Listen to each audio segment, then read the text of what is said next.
The purpose and foundation of stewardship business is to first and foremost bring glory to God, our Creator, and to add value to His world.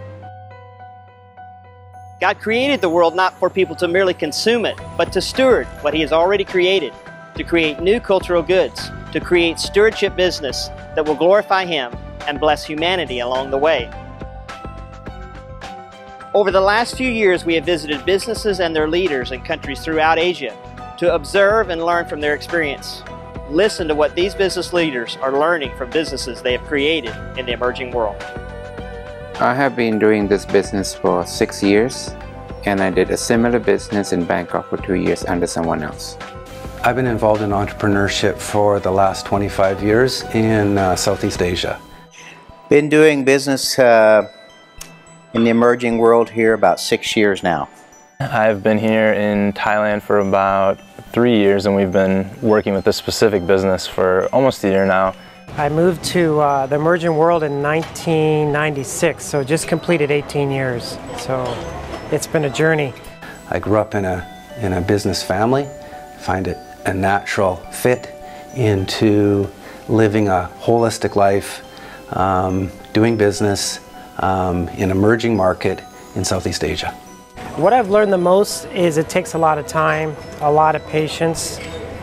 And one of the things learned most recently is the fact that with all the struggles and challenges that come, I used to get stressed out about them. But now I've seen more and more that the challenges and struggles are really the best opportunities for gospel sharing and witness. And so even currently with things I'm facing in our current company, we've had more opportunities in the last month to openly share about the hope in the gospel than we've had in 18 years. Understanding the culture and also understanding the market trend.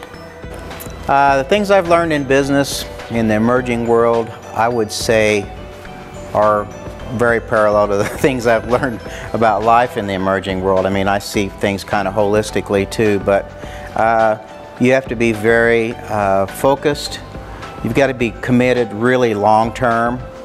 You've got to be able to have a high tolerance for risk and failure, and you just keep going no matter what. So yeah, I see that in other parts of my life here too. It's just our insufficiency to create this by ourselves. The cards are really stacked against you in the third world, and really in any country that's not your own. And so I'm just learning to really depend on God and to depend on others, and to learn to trust the consultants that we have, the people that we're working with locally, and just having to learn an entirely new system, a new way of doing things here. Having a learning posture has been critical. I came with an attitude similar to a young teenager, thinking I knew everything and had all the right answers. You have to be very committed, for one. Language is very important. You got to get language under your belt if you really want to be able to have a meaningful impact and engage with the culture. Impacting society holistically is critical. Being able to be friends with my neighbors, be a good father, be a good husband, be a leader in my business, be involved in the local community church, be involved in the local community, all take time. And all of those things together are making my ministry a holistic. You know, at first you're dealing with language and culture issues, then you're dealing with just normal setting up a business, which typically in the emerging world things happen a lot slower. On top of that, you deal with corruption. Business has been a natural way to enter all aspects of society, whether it's the government, whether it's my suppliers, whether it's my customers, my staff.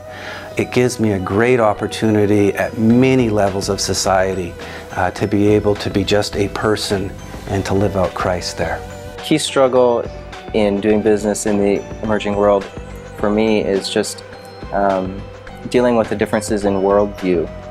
The way that their education system is, the way they are brought up is really different than the way we were brought up. So, you know, some of that comes out in corruption issues, just many different issues that can affect the way that you do business together.